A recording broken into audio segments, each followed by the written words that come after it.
Olá pessoal, sejam bem-vindos mais uma vez ao canal Heróis e Vilões, e dessa vez nós vamos falar sobre o Pantera Negra.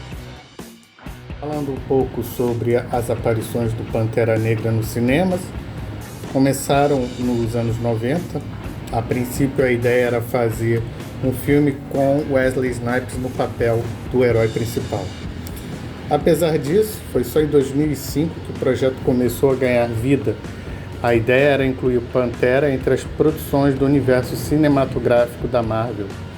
Durante essa fase, o filme foi oferecido a vários cineastas negros: John Sillington, Gary Gray e Ava DuVernay. Em 2016, Ryan Coogler, o Creed, Nascido para Lutar, foi anunciado como diretor para a produção. Além disso, Coogler foi responsável pelo roteiro da história em parceria com Joe Roberto Cowley. Em 15 de fevereiro de 2018, então, estreia no Brasil o Pantera Negra, estrelado pelo eterno T'Challa, Chadwick Boseman.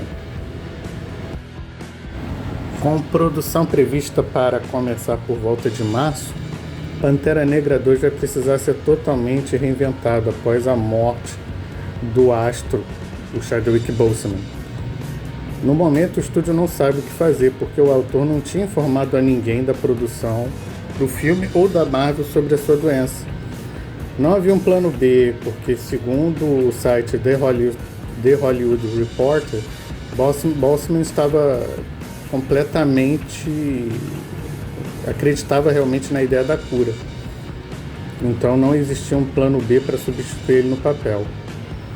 Enquanto o foco da Disney e da Marvel no momento esteja em homenagens e no processamento da dor ainda da perda de Boseman, em breve algumas decisões precisarão ser tomadas sobre o destino da continuação do Pantera Negra. Como o primeiro filme arrecadou aí 1,3 bilhão em todo o mundo, a nova produção é meio que inevitável. Contratado para escrever e dirigir Pantera Negra 2, o cineasta do filme original, Ryan Coogler, está no centro das decisões sobre o futuro do personagem. Coogler foi uma das pessoas pegas de surpresa pela morte do autor. Diz ele em carta aberta que depois que sua família divulgou a notícia, ele percebeu que estava convivendo com a doença, que Boseman estava convivendo com a doença durante todo o tempo que ele o conheceu. Ao retornar à produção, Feige e Coogler precisarão examinar as opções. Uma delas é substituir Boseman no papel, que poderia gerar um certo protesto aí dos fãs, e intimidar qualquer um que fosse sondado. Uma outra opção seria colocar outro personagem no uniforme do herói.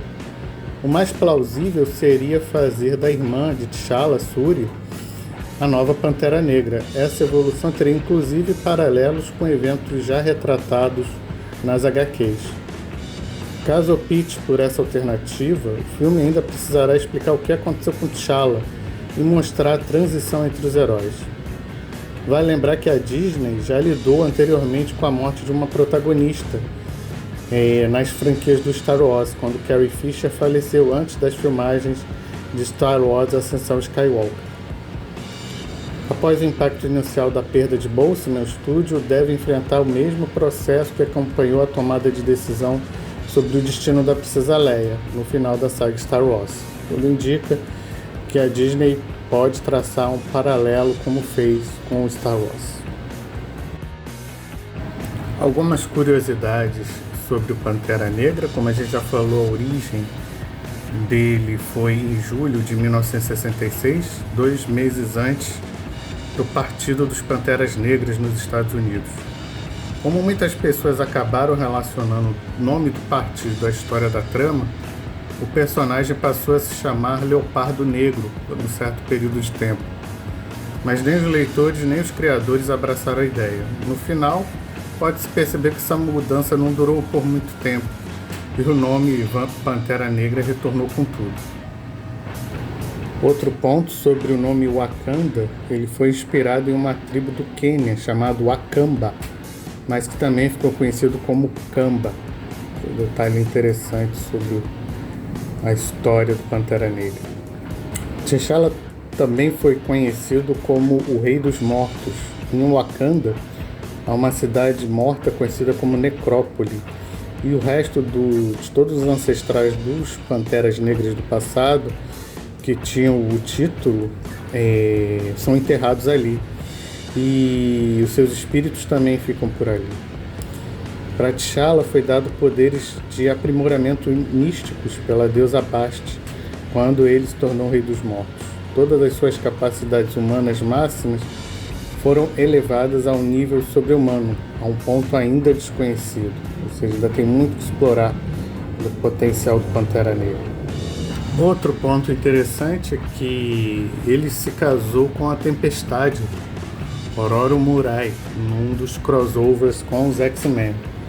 Na cronologia da Marvel, Ororo Murai, a Tempestade de X-Men e o Pantera Negra já tinham um caso antigo, decidindo então ficar juntos por algum tempo, formando um casal bem poderoso aí, que é considerado um dos mais legais aí das HQs. Eles se casaram durante a saga Guerra Civil, mas logo após o arco dos Vingadores vs X-Men, o casamento acabou se desfazendo e eles acabaram virando apenas bons amigos. Sobre o momento atual do Pantera Negra, hoje ele está sendo escrito por Ta-Nehisi Coates, que é um jornalista da revista The Atlantic e é considerado uma das vozes mais respeitadas e lúcidas do comentário político e imprensa norte-americano. O roteirista hoje escreve e comanda um ciclo chamado Uma Nação Sob Nossos Pés, desde 2016, lançado no Brasil pela Panini. Escreve outros títulos como World of Wakanda e Black Panther and the Kree. Todos têm sido recebidos com entusiasmo pelos fãs e pela crítica. Vale a pena conferir. Espero que tenham gostado. Nos próximos vídeos nós vamos continuar as histórias do Thor, tá bom? Não esqueça de dar o seu like, dar sua curtida e até breve. Um abraço.